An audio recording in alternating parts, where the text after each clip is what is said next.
नमस्कार, market times TV में आपका स्वागत है। आप देख रहे हैं टैक्स की पाठशाला।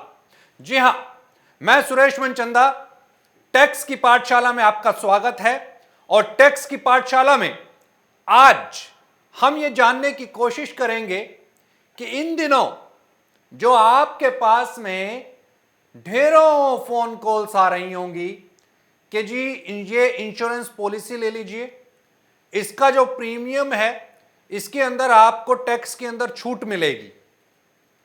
जी, हम इस संस्था से बोल रहे हैं और इस संस्था के अंदर अगर आप दान देते हो या किसी की हेल्प करते हो तो वो हेल्प की गई पूरी राशि जो है वो एटीसी के अंडर में आपको उसकी पूरी छूट मिलेगी।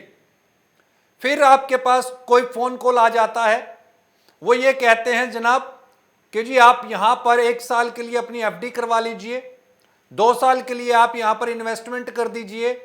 आप जो इन्वेस्टमेंट करेंगे उससे होने वाली जो इनकम है और जो इन्वेस्टमेंट है उसके ऊपर पे आपको टैक्स में छूट मिलेगी। लेकिन क्या वाकई में आपको इंश्योरेंस पे, उस जमा की हुई राशि पे, उस दान की हुई राशि पे छूट मिलेगी तो कितनी मिलेगी? आज हम इस चर्चा पर बात करेंगे और साथ ही यह जानने की कोशिश करेंगे कि ऐसे कौन कौन से टैक्स के दायरे हैं जहां पर जाकर के आप अपने इनकम टैक्स को सेव कर सकते हैं, बचा सकते हैं। और साथ ही क्या ये जो कॉल्स आ रही हैं इससे कैसे आपको बचना है। हमारा साथ दे रहे हैं यहां पर आपके सवालों को इसमें बारीकी से बताने के लिए कि कहां कहां पर टैक्स में सेविंग है, विष्णु अग्रवाल साहब, टैक्स गुरु। विष्णु जी, स्वागत है आपका। विष्णु जी, मेरा पहला सवाल आपसे, क्योंकि ये सीजन है, जब भी ये त्योहारी सीजन आता है और यहां से आप लगा लीजिए कि ये सीजन जो है फरवरी मार्च तक चलेगा, कि जी अब टैक्स की प्लानिंग कर लीजिए अगले साल के लिए। यहाँ पर आप ये जो भी इंश्योरेंस पे करेंगे, जो भी आपका प्रीमियम जाएगा, उस पे आपको ना टैक्स की छूट मिलेगी, आपको टैक्स नहीं देना पड़ेगा, फुल अमाउंट आपकी एग्जम्प्ट है। क्या ऐसा होता है? पहला सवाल मेरा। देखिए, जनरल व्यू में क्या होता है कि लोगों को बताया जाता है कि सर आपका एग्जेम्प्ट है, बट गवर्नमेंट के रूल्स रेगुलेशंस आम आदमी पढ़ने को नहीं चाहता है। इसमें क्या होता है, आपकी हेल्प कौन करता है? एक ट्रस्टेड लीगल एडवाइज़र। मैं फिर से दोहरा रहा हूँ, ट्रस्टेड लीगल एडवाइज़र। जो कॉल्स आते हैं वो सब ट्रस्टेड लीगल एडवाइज़र नहीं होते हैं, कहीं ना कहीं आपको ड्यूप किया जाता है। और ये चीज़ें हमने देखा है पास्ट में और अभी चीज़ें हो रही है। तो होता क्या है कि जब भी आप कोई इन्वेस्टमेंट करें, कोई लॉन्ग टर्म प्लानिंग करें, डिसीजंस लें, इन्वेस्टमेंट्स लें, तो या तो आप गवर्नमेंट के रूल्स रेगुलेशंस पढ़ लें, थोड़ी अपनी समय निकाल के सर्च कर लें, या फिर कोई ट्रस्टेड लीगल एडवाइजर से ओपिनियन ले लें कि सर मुझे क्या करना चाहिए, कैसे अपने इन्वेस्टमेंट्स, लॉन्ग टर्म डिसीजंस को आगे करना चाहिए, कैसे मुझे प्लानिंग करनी चाहिए। ये देखिए, ये लाइफ की प्लानिंग होती है आगे। आप जो इन्वेस्टमेंट्स आज करते हो, जो बीज आज बोते हो, कल वो आपको फल देते हैं। ये सिंपल सी हिसाब किताब है। तो ये इन्वेस्टमेंट्स भी एक उसी तरीके का चीज़ है जिसमें अगर आप आज इन्वेस्ट करते हो, कल के दिन में आपको जो इन्वेस्टमेंट्स देंगे, जो बीज देंगे, जो प्रॉफिट देंगे, वो आप अपने बच्चों की पढ़ाई में, अपने फ्यूचर घर खरीदने में, कारोबार में उस तरीके से यूज़ करते हो। अब विष्णु जी, मान लीजिए कि किसी भी सज्जन का, जो हमारे दर्शक हैं इस समय पर देख रहे हैं, ऑलमोस्ट आजकल सबने इंश्योरेंस करवाया हुआ होता है। उनकी एक प्रीमियम पर मंथ जा रही होती है, क्वार्टरली जा रही होती है, या फिर हाफ ईयरली होती है, या फिर ईयरली जा रही होती है। अब मेरा यहां पर थोड़ा सा सवाल यह है कि अगर किसी की मंथली प्रीमियम 1,000 रुपए की जा रही है लाइफ इंश्योरेंस के ऊपर पे, मैं इसके बाद में अलग अलग इंश्योरेंस के टाइप्स के ऊपर भी बात करूंगा, लेकिन एक जनरल पॉइंट ऑफ व्यू से अगर मैं ये जानना चाहूं कि जी लाइफ इंश्योरेंस करवाया हुआ है, अपना लाइफ इंश्योरेंस करवाया हुआ है, अपनी पत्नी का लाइफ इंश्योरेंस करवाया हुआ है, बच्चों का लाइफ इंश्योरेंस करवाया हुआ है, अलग अलग 3-4 पॉलिसीज बंदे ने ले रखी हैं, और महीने की जो प्रीमियम है कुल मिलाकर के 4 इंश्योरेंस पॉलिसीज के ऊपर पे या 2 इंश्योरेंस पॉलिसीज के ऊपर पे 2,000 रुपए से लेकर के 3,000 रुपए मंथली जा रही है। और अगर हम इसको कैलकुलेट करें तो तकरीबन 36,000 रुपए, 24,000 रुपए से लेकर के 36,000 रुपए सालाना उसके पास में इंस्टॉलमेंट जा रहा है। तो इसको टैक्स के ऊपर पे कैसे कैलकुलेट करें? क्या 36 का 36,000 रुपए ये टैक्स में एग्जम्प्ट हो जाएगा? क्या इस पूरे को हम कैलकुलेट कर सकते हैं, इस पे कोई टैक्स नहीं देना पड़ेगा, या इस 36,000 रुपए की अमाउंट के ऊपर भी टैक्स देना पड़ेगा? क्योंकि ये जब अमाउंट दी गई है तो कहीं ना कहीं से इनकम आई होगी और उनकी इनकम में माशा जी की इनकम के अंदर ये ऐड भी हुआ होगा। तो इसको किस तरीके से कैलकुलेट किया जाएगा? मैं आपको बताना चाहूँगा कि जो हमारा इंश्योरेंस है, इंश्योरेंस की प्रीमियम जो हम पे करते हैं, वो लाइफ इंश्योरेंस प्रीमियम जो हमारा 80CV में कवर्ड होता है, उसकी एग्जेम्पशन हम 1.5 लाख तक ले सकते हैं। इंश्योरेंस पॉलिसी या आप अपने नाम पे, अपने स्पाउस के नाम पे, या अपने बच्चों के नाम पे, आपको इंडिविजुअल को इन्हीं के बेनिफिट्स मिलेंगे। अगर आपने अपने पेरेंट्स के इंश्योरेंस प्रीमियम पे किए हैं, आपको इनके बेनिफिट नहीं मिलेंगे। अगर बच्चे चाहे डिपेंडेंट हो इंडिपेंडेंट हो, आपको बेनिफिट मिलेगा। तो गवर्नमेंट्स का जो रूल्स है वो है हिज और हर स्पाउस एंड हिज और हर चिल्ड्रन। और इसमें एक और लिमिटेशन गवर्नमेंट ने डाली है कि आपकी इंश्योरेंस प्रीमियम जो आप पे कर रहे हो, वो 10% ऑफ द सम एश्योर्ड से नीचे होना चाहिए। उससे ज़्यादा हुआ तो आपको बेनिफिट नहीं मिलेगा। नहीं, इसको अगर एक कैलकुलेशन के हिसाब से समझा जाए कि मान लीजिए कि 5 लाख रुपए का इंश्योरेंस है, सम एश्योर्ड है, 5 लाख का सम एश्योर्ड है, और उसके ऊपर जो प्रीमियम जा रहा है, लेट्स से कि 20 साल की ये पॉलिसी है, और उसके ऊपर जो प्रीमियम जा रहा है वो पर मंथ से के 2,000 रुपए महीना जा रहा है, यानी कि 24,000 रुपए सालाना की किस्त जा रही है। तो अब इसको किस तरीके से कैलकुलेट किया जाएगा? देखिए, इसकी लिमिट आपकी 10% ऑफ द सम एश्योर्ड होगी। तो आपका जो ईयरली है, 5 लाख का प्रीमियम है, 50,000 रुपए तक की, 50,000 तक की आप इसमें क्लेम कर सकते हो। 24,000 आपका विद इन लिमिट है, लिमिट आ जाता आप क्लेम कर सकते हो। अब ये तो होगी एक पॉलिसी। अब यहीं पर ही अब अगर हम ये कहें कि उन्होंने माशा जी ने 10 लाख रुपए की एक और पॉलिसी ले रखी है, तो यानी कि ये पॉलिसियां हो गई उनके पास में 2। अब एक 10 लाख रुपए की पॉलिसी है, एक 5 लाख रुपए की पॉलिसी है, यानी कुल सम एश्योर्ड जो इंश्योरेंस का बैठता है वो है 15 लाख रुपए। तो क्या ये 15 लाख रुपए का 10% तक का हम क्लेम कर सकते हैं, टैक्स में छूट ले सकते हैं, या फिर एक पॉलिसी जो जिसका प्रीमियम हायर है उसको कैलकुलेट किया जाएगा, या लोअर को कैलकुलेट किया जाएगा? क्योंकि एक की किस्त जा रही है 24,000 रुपए और दूसरे की किस्त सपोज कीजिए कि जा रही है 48,000 रुपए, यानी कि दोनों की जो किस्तें हैं साल की जा रही हैं 72,000 रुपए। तो इसको किस तरीके से कैलकुलेट किया जाएगा? इसमें यह होगा कि आप हर एक इंडिविजुअल पॉलिसी एक डिफरेंट है। अच्छा, तो सम एश्योर्ड हमें जो देखना होगा हर एक पॉलिसी के हिसाब से देखना पड़ेगा। ओके। तो जैसे आपकी 10 लाख वाली है, उसमें आप 24,000 दे रहे हो, तो वो आपका टैक्सेबल लिमिट में आ जाएगा। आपकी ओवरऑल जो एग्जेम्पशन लिमिट है वो 1.5 लाख की है। अच्छा, तो ओवरऑल जो इंश्योरेंस के ऊपर या कंप्लीट पर्सनल फाइनेंसिंग के ऊपर? पर्सनल फाइनेंसिंग एक्सपेंडिचर्स जो भी 80C का जो सेक्शन है, उसका जो टोटल लिमिट है वो 1.5 लाख की है। अच्छा, चाहे आप वो इंश्योरेंस प्रीमियम में करिए, या फिर घर के हाउस लोन प्रिंसिपल पे कीजिए, या फिर यूलिप्स लीजिए, या फिर आप PPF में इन्वेस्ट कीजिए। तो गवर्नमेंट ने एक लंबा ब्रैकेट दिया हुआ है 1.5 लाख का, उसमें आप जितना भी इन्वेस्टमेंट या एक्सपेंडिचर भी कवर्ड है। जैसे आपके बच्चों की स्कूल फीस है, वो भी आपके कवर्ड है। तो इनकी टोटल ब्रैकेट 1.5 लाख की है। इनके नीचे ये अलग अलग इन्वेस्टमेंट्स है, जैसे आप इंश्योरेंस प्रीमियम्स हो गए, PPF हो गया, यानी 80C के अंडर में कुल मिलाकर के आप 1.5 लाख तक की छूट ले सकते हो। ओके, अब दूसरा मेरा एक सवाल इसी इंश्योरेंस से जुड़ा हुआ है विष्णु जी। अब सपोज कीजिए कि क्योंकि आजकल टर्म इंश्योरेंस का बड़ा रिवाज चल पड़ा है और लाइफ इंश्योरेंस की बजाय लोग टर्म इंश्योरेंस की तरफ जाना अब बेहतर समझते हैं, क्योंकि लॉन्गेविटी है और प्रीमियम और कैलकुलेशंस अगर इसकी देखी जाए और इसके ऊपर जो सम एश्योर्ड आता है वो भी हैवी है। तो इसलिए लोगों का जो इस समय पर रुझान है वो टर्म इंश्योरेंस की तरफ भी चला गया।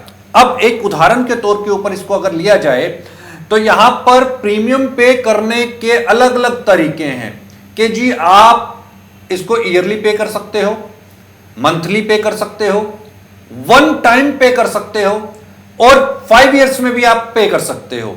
लेट से अब इसको यूं समझा जाए विष्णु जी कि 80 साल के लिए आपने एक टर्म इंश्योरेंस पॉलिसी परचेज की और उसका सम एश्योर्ड है 1 करोड़ रुपए का।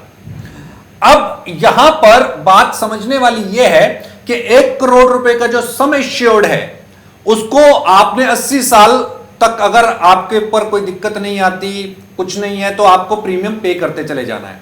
अब ये प्रीमियम मंथली भी हो सकता है। अब यहां पर जो बात आती है वो ये निकल करके आती है कि अब अगर इंश्योरेंस कंपनी ये कहती है कि जी आप इसको वन टाइम में अपनी जो प्रीमियम है वो पे कर दीजिए, लेट से कि वो अमाउंट आई 7 लाख रुपए, तो क्या इस 7 लाख रुपए पर, क्योंकि उसके बाद उसको कोई प्रीमियम पे नहीं करना है 80 साल तक, तो क्या ये 7 के 7 लाख रुपए, क्योंकि 80C के अंडर में तो अब 1.5 लाख रुपए की छूट है, अब ये 7 लाख रुपए का प्रीमियम दिया गया है, इसको कैसे कैलकुलेट किया जाएगा? देखिए, क्या ये 7 के 7 लाख रुपए छूट के दायरे में आएंगे? मैं आपको बता दूं, जो भी हम लाइफ पॉलिसी लेते हैं, टर्म प्लान हो या लाइफ इंश्योरेंस हो, टर्म प्लान भी एक तरह से लाइफ इंश्योरेंस है जी। और रियल टर्म्स में अगर देखा जाए टर्म प्लान ही लाइफ इंश्योरेंस होता है। ओके।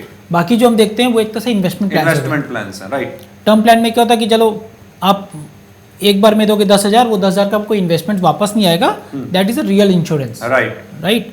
सो यहाँ पे क्या होता है कि गवर्नमेंट के जो रूल्स हैं, आपको सबसे पहले देखना पड़ेगा जो आप इंश्योरेंस पॉलिसी ले रहे हो उनके डॉक्यूमेंट्स में देखना पड़ेगा कि वो इंश्योरेंस पॉलिसी वो अप्रूव्ड है कि नहीं as per the government regulations for deductions under section 80C। तो जो भी आप इन्वेस्ट कर रहे हो जो भी पॉलिसी में, क्योंकि अगर आप देखो अभी का दौर जो चल रहा है, गवर्नमेंट ने इंश्योरेंस की बिजनेस खोल दी है फॉर प्राइवेट इन्वेस्टर्स, तो प्राइवेट इन्वेस्टर्स बहुत आ गए हैं, insurance Bajaj, Kotak, n numbers. So आपको अब ध्यान रखने वाली चीज़ है जो इंश्योरेंस पॉलिसी में कि गवर्नमेंट की ये अप्रूवल है कि नहीं, इसमें मान्यता है कि नहीं। इंश्योरेंस पॉलिसी बहुत तरीके की हो सकती है, जो आपकी 80C में कवर्ड नहीं होती वो भी होती है, जो आपके इन्वेस्टमेंट्स प्लान हो गए या फिर आपका एक तरह से प्रॉफिट लिंक्ड हो गए कि आप जो कमाओगे, एक तरह से शेयर मार्केट हो गया कि आपका वो यूनिट लिंक में चला गया। तो जब भी आप कोई इंश्योरेंस पॉलिसी ले रहे हो, कृपया करके उसके डॉक्यूमेंट्स पढ़ें कि आप जिस पर्पज से ले रहे हो, अगर आप 80C के पर्पज से ले रहे हो डिडक्शंस के, तो देखें क्या वो कवर्ड है कि नहीं। यहाँ जो हम बात कर रहे हैं टर्म प्लान हमारा 80C में कवर्ड है क्योंकि वो इंश्योरेंस प्रीमियम की बात करता है और इसकी जो मैक्सिमम लिमिट है वो 1.5 लाख की है। आपको ये भी ध्यान रखना होगा और आपको ये भी ध्यान रखना होगा कि वो मेरी जो 10% ऑफ द कैपिटल एश्योर्ड है प्रीमियम, हमें उसकी भी ध्यान रखनी पड़ेगी। समझो सर ने बोला कि मैं 1 करोड़ की वो ले रहा हूँ टर्म प्लान, मैंने 5 लाख या 7 लाख रुपए का उसका वो दिया प्रीमियम, वन टाइम दे दिया, तो मुझे डिडक्शन 1.5 लाख तक ही मिलेगा। तो आपको ये चीज, अब विष्णु जी अब यहाँ पर सवाल ये आता है कि क्या लोगों को वन टाइम पेमेंट नहीं करनी चाहिए? इसका मतलब लोगों को अपनी प्लानिंग करनी चाहिए। सबसे पहली बात कि उनको ये देखना चाहिए कि ये मुझे करने से फायदा है कि नहीं, क्योंकि जब भी कोई बंदा आता है, लीगल एडवाइजर आता है या इन्वेस्टमेंट्स वाले आते हैं, तो वो आपको टैक्स के पॉइंट ऑफ व्यू से बहुत कम बताएंगे, आपको ज़्यादा बताएंगे कि आपको रिटर्न क्या आएगा सर। आपको वो 1-2 बार बीच में बोल देंगे सर आपका ये एग्जाम्प्ट है, टैक्स में भी बेनिफिट मिलेगा, राइट। वो एक जनरल वर्ड बोल देंगे कि टैक्स में बेनिफिट मिलेगा, बट अगर आप उनसे डिटेल में पूछोगे तो वो कहीं ना कहीं जाके अटक जाएंगे, they will not be able to answer your all the questions, right. तो हमें ये चीज़ ध्यान रखनी पड़ेगी कोई भी इंश्योरेंस पॉलिसी लेने से पहले कि मैं कितना बेनिफिट ले सकता हूँ। जैसे 1.5 लाख तक का जो ब्रैकेट है प्लस 1.5 लाख के अंदर जो ब्रैकेट है 10% ऑफ द शर्म एश्योर्ड, उसकी भी ध्यान रखनी बहुत ज़रूरी है। तो ये 2 बातें हमें ध्यान रखने की ज़रूरी है। और तीसरा कि पॉलिसी में अपना और अपने जो मेरे डिपेंडेंट है उनका मिलेगा, मतलब ओनली चिल्ड्रंस। तो अगर आप फादर का या अपनी मदर का ले रहे हो लाइफ इंश्योरेंस पॉलिसी, तो उन्हीं के अकाउंट से पेमेंट कराइए, उन्हीं के नाम पे लीजिए कि वो डिडक्शंस ले सकें इनका।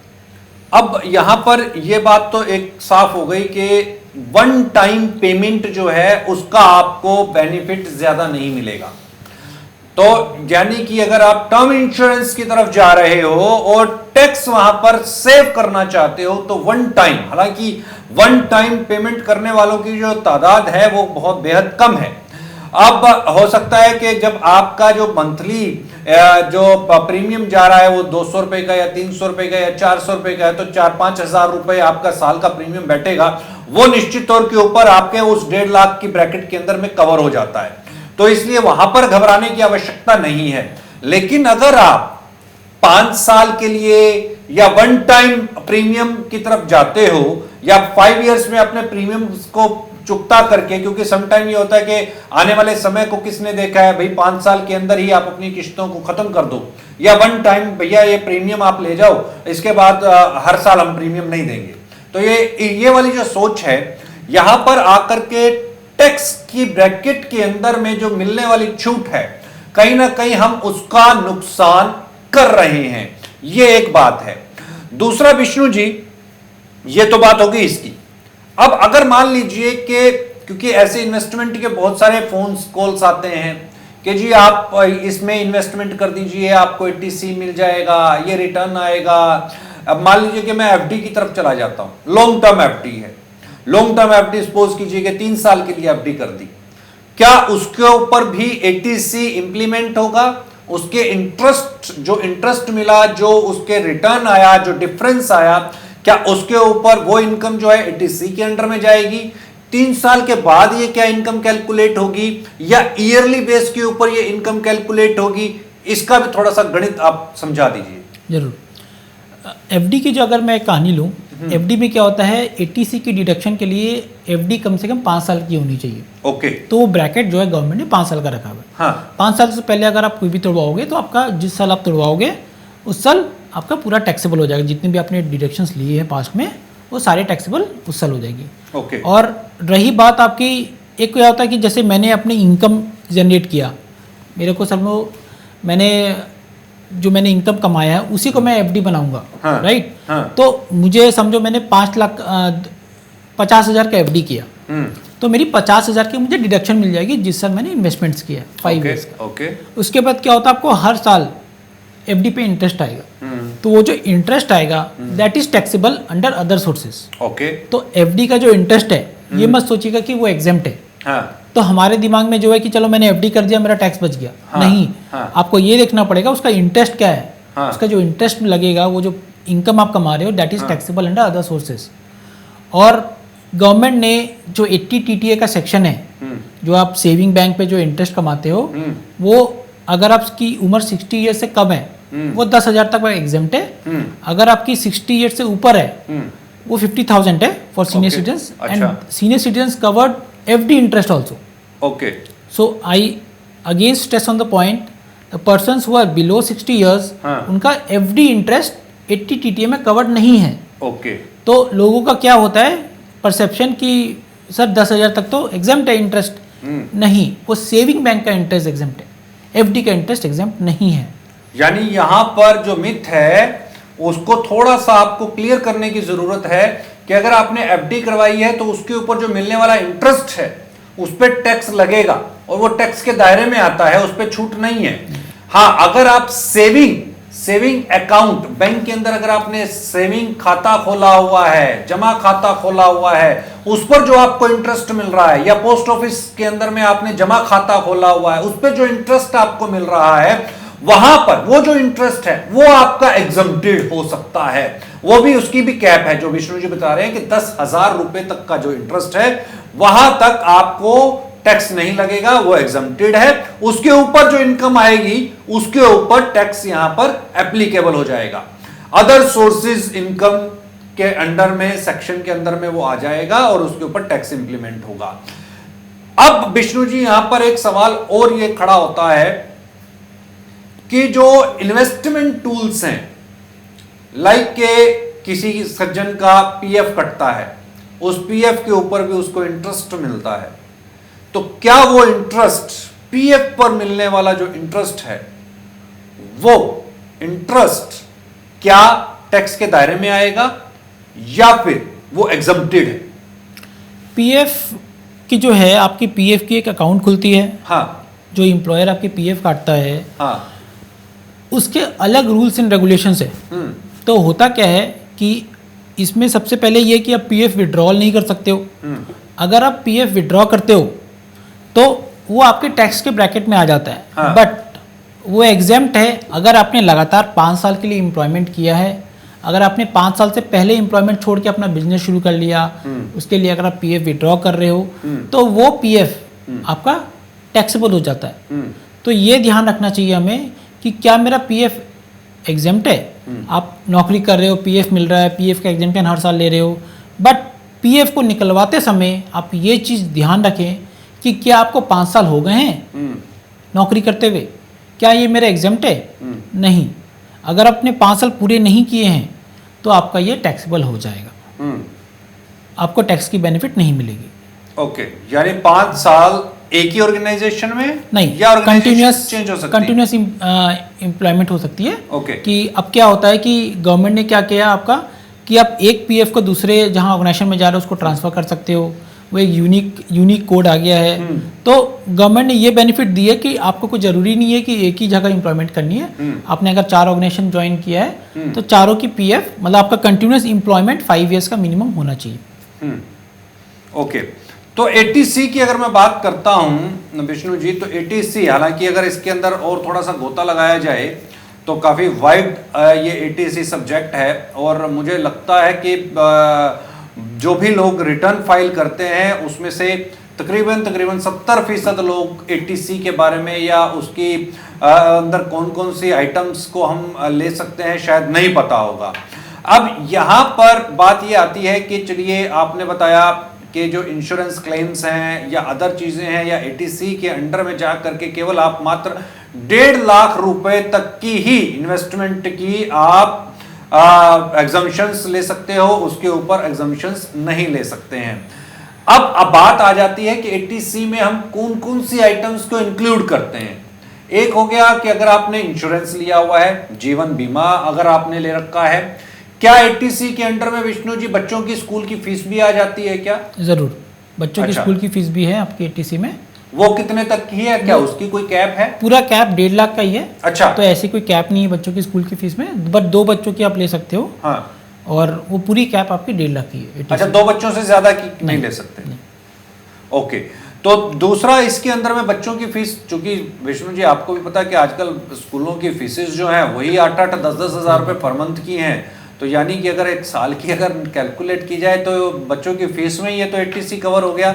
फिर बाकी का इंश्योरेंस और जो अदर थिंग्स हैं वो तो कोई मायने नहीं रखा, इसका मतलब है उसको लेना तो फिर कहीं पर भी टैक्स के अंदर में आप उसका बेनिफिट नहीं ले सकते अगर आप टैक्स के पॉइंट ऑफ व्यू से जा रहे हो तो। देखिए, गवर्नमेंट ने क्या किया कि अपनी ये जो दायरा है एटीसी का, हाँ, इसको बढ़ाया नहीं है। हाँ, गवर्नमेंट ने क्या किया है, अगर आप 10 साल में देखो तो 1 लाख था पहले, 1 लाख से 1.5 लाख कर दिया। हाँ, तो गवर्नमेंट को ये जो ब्रैकेट है एटीसी, हाँ, इसमें डाल तो दिए बहुत सारी चीजें हैं। हाँ, आपकी स्कूल की फीस, प्रिंसिपल, आपकी इंश्योरेंस प्रीमियम्स, हाँ, पोस्ट ऑफिस, पीपीएफ, हाँ, आपकी FDs, everything is there. Okay, अब देखा जाए तो इसके अंदर बहुत सारे छोटे इन्वेस्टमेंट्स हैं आपके। हाँ, इन्वेस्टमेंट्स, एक्सपेंडिचर्स, बच्चों की फीस तो आपके एक्सपेंडिचर हैं, हाँ, तो इन्वेस्टमेंट्स तो है नहीं वैसे। राइट। तो गवर्नमेंट को अपना ये 1.5 लाख का जो दायरा है, हाँ, इसको बढ़ाना चाहिए, जो सलाह है। हाँ, कि जिससे कि लोगों की जो डेली यूज के एक्सपेंस, जैसे बच्चों की स्कूल फीस है, हाँ, घरों के प्रिंसिपल ईएमआई जा रहे हैं, हाँ, आपके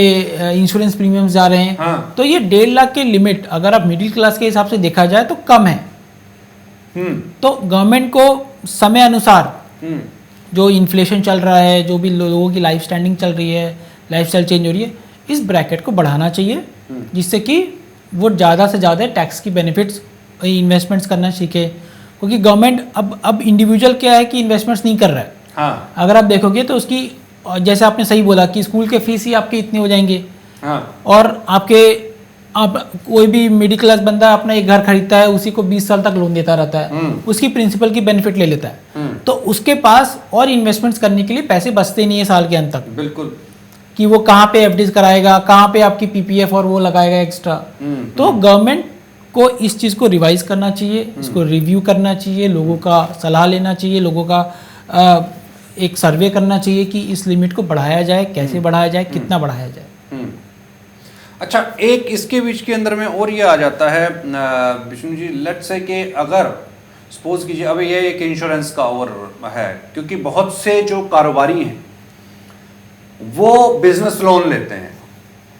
अब बिजनेस लोन वो लेते हैं, अब यहां पर जो लोन लेने वाला शख्स है वो अपना एक इंश्योरेंस, क्योंकि जो बैंक है या जिससे भी वो एनबीएफसी से लोन ले रहा है, वो अपने पैसे की सिक्योरिटी को कवर करना चाहते हैं कि खुदा ना खास्ता कल वो बंदा जो है जो लोन ले रहा है वो लाइफ में है या नहीं है या डेमाइज कर जाता है किसी भी कारण से, तो जो बैंक का पैसा उसको लोन दिया गया है वो सुरक्षित रहे। अब इसके ऊपर बैंक जो है उसका लाइफ इंश्योरेंस कर देता है। अब ये जो लाइफ इंश्योरेंस है, क्या ये उस बिजनेसमैन के टैक्स का पर्सनल कैलकुलेशन के अंदर में आएगा या नहीं आएगा? क्या ये वहां पर अब उसका कवर ले सकता है या नहीं ले सकता? हालांकि बैंक ने शायद हो सकता है कि केवल उतने ही टाइम फ्रेम के लिए, जितने फ्रेम के लिए उसने लोन लिया है, केवल उतने टाइम फ्रेम के लिए उसका एक टर्म इंश्योरेंस कर दिया हो उस पूंजी के हिसाब से। हम एक हाइपोथेटिकल एक फिगर ले लें, लेट से किसी ने अगर 10 लाख रुपए का अगर लोन लिया है, उसके ऊपर बैंक ने उस बंदे का, जिस पर्सन ने लोन लिया है, सपोज करें कि एक टर्म इंश्योरेंस 10 लाख रुपए का करवा दिया और 5,000 रुपए वन टाइम एक इंश्योरेंस पे कर दिया, प्रीमियम दे दिया। क्या वो प्रीमियम जो है वो इनकम टैक्स के 80C के अंडर में कवर होगा या नहीं होगा? देखिए, ये बहुत आम चीजें हैं जो बैंक कराती है अपने आप को सेफगार्ड करने के लिए जी, लेकिन लोगों को इसके बारे में नहीं पता, वो शायद किसी का ध्यान भी नहीं जाता इस वक्त।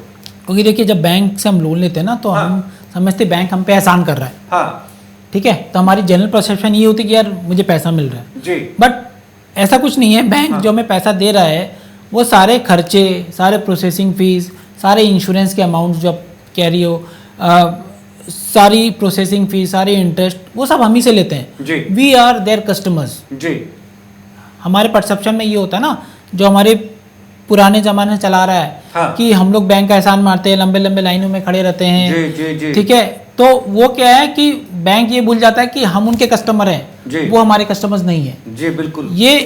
ये जो चीजें हैं कि बैंक ने हमें जो लोन दिया है, तो बैंक चाहती है कि हमारा पैसा ना डूबे। तो बैंक क्या करती है, बैंक में इसमें 2-3 तरीके होते हैं इंश्योरेंस लेने के। या तो बैंक क्या करती है, एक बंडल इंश्योरेंस ले लेती है।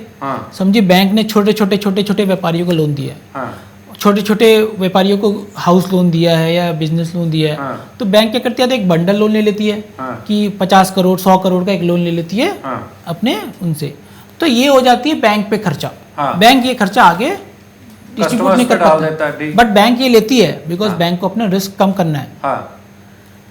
फिलहाल क्या करती है, फिर बैंक जाती है फिर इंडिविजुअल कस्टमर वाइज, बैंक उनके नाम पे भी एक अपना रिस्क को हेज करती है, इसको कहते हैं हेजिंग टूल्स। और फिर उन पे अपना एक इंश्योरेंस अमाउंट जो उन्हें लग रहा है कि जैसे प्रॉपर्टी की वैल्यू 50 लाख है, या बिजनेस लोन जब आप ले रहे हो, अनसिक्योर्ड ले रहे हो, सिक्योर्ड ले रहे हो, सिक्योर्ड में उनका रिस्क कम हो जाता है कि चलो प्रॉपर्टी के अगेंस्ट या स्टॉक के अगेंस्ट हाइपोथिकेटेड है, तो वो फिर क्या करते हैं, या तो स्टॉक की इंश्योरेंस ले लेते हैं, या फिर अगर आप हाउस लोन लेते हो तो वो आपकी इंश्योरेंस ले लेते हैं। तो ये इंश्योरेंस पॉलिसी अगर आपके नाम पे है, क्योंकि इंश्योरेंस प्रीमियम तो आप ही ने दिया है जी, तो आप इनकी बेनिफिट ले सकते हो। बाकायदा आपके पास पॉलिसी होनी चाहिए और आपने अपने हिसाब से पे करनी चाहिए। बट ये अमाउंट बहुत मिनिमल होता है, क्योंकि बैंक जो इंश्योरेंस प्रीमियम से उनके जो टाइप्स होते हैं ना, वो बहुत हाई लेवल पे होते हैं, उनकी प्रीमियम्स बहुत कम होते हैं। तो आप इस चीज का ध्यान कवर तो ले सकते हैं ना, कवर ले सकते हैं। यस, तो ये आपके पर्सनल नेम पे होना चाहिए, पहली चीज है। और दूसरा, आपने अपने बैंक अकाउंट से पे किया हो, अपने बैंक अकाउंट से वो तो चार्जेस काट ही लेता बैंक। जी, जी। तो आपको ध्यान रखने वाली चीज है कि आपके पास पॉलिसी डॉक्यूमेंट होना चाहिए।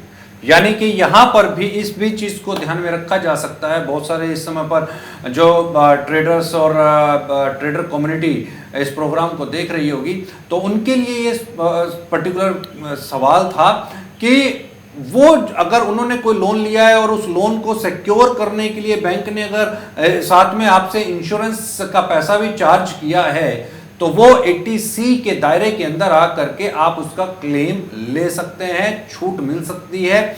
और कहीं अगर छूट रहा हो तो उसको दोबारा से रिवाइज किया जा सकता है। अब विष्णु जी, कई बार ये होता है कि बंदे ने इंश्योरेंस करवा लिया था या इसी तरीके का लोन वगैरह था, तो इंश्योरेंस लिया था, उसके ऊपर चल रहा था, मगर जो लोन लेने वाला था या जिसके नाम पर पॉलिसी थी उसको ध्यान ही नहीं रहा, उसने रिटर्न फाइल कर दी, 1 साल बीत गया, 2 साल बीत गए, तीसरे साल में ऐसा ही कोई प्रोग्राम उसने देखा। अब उसको जाकर के पता चला, अरे यार 2 साल हो गए, मैंने वो लोन लिया था, उसके ऊपर मैंने इंश्योरेंस भी पे किया था। अब यहां पर वो क्या कर सकता है? देखिए इंश्योरेंस, लाइफ इंश्योरेंस पॉलिसी जो है उसकी मिनिमम लॉक इन है आपकी 2 साल की, आपको इसको रखना है कंटिन्यू, टाइमली उसकी रिटर्न, उसकी पेमेंट करनी है प्रीमियम की, तभी आप उसकी बेनिफिट ले सकते हो। ओके। अगर समझो आपने 2 साल से पहले उसकी पॉलिसी या आपकी प्रीमियम नहीं पे किया, लैप्स कर गई, तो आपकी जितनी भी आपने प्रीवियस ईयर्स में बेनिफिट्स लिए हैं उसकी डिडक्शन क्लेम किया है वो उस साल आपको टैक्सेबल हो जाएगा, आपकी इनकम में जुड़ जाएगा। और अगर नहीं लिया तो? अगर नहीं लिया तो नहीं आएगा वो। नहीं तो क्या फिर तीसरे साल में जाकर के पिछले 2 सालों का भी बेनिफिट ले सकता है? नहीं, जब आप प्रीमियम पे करते हो जिस साल, आप उस साल क्लेम कर सकते हो। अच्छा, उसी साल ही क्लेम होगा, नेक्स्ट ईयर क्लेम नहीं कर सकते? नहीं क्लेम कर सकते हो। हाँ, तो यही, अदरवाइज वो नुकसान हो गया ना, नुकसान हो गया। हाँ, तो वो क्लेम नहीं किया जा सकता, वो एक नुकसान हो गया, इसलिए इसको थोड़ा सा आपको ध्यान में रखना पड़ेगा।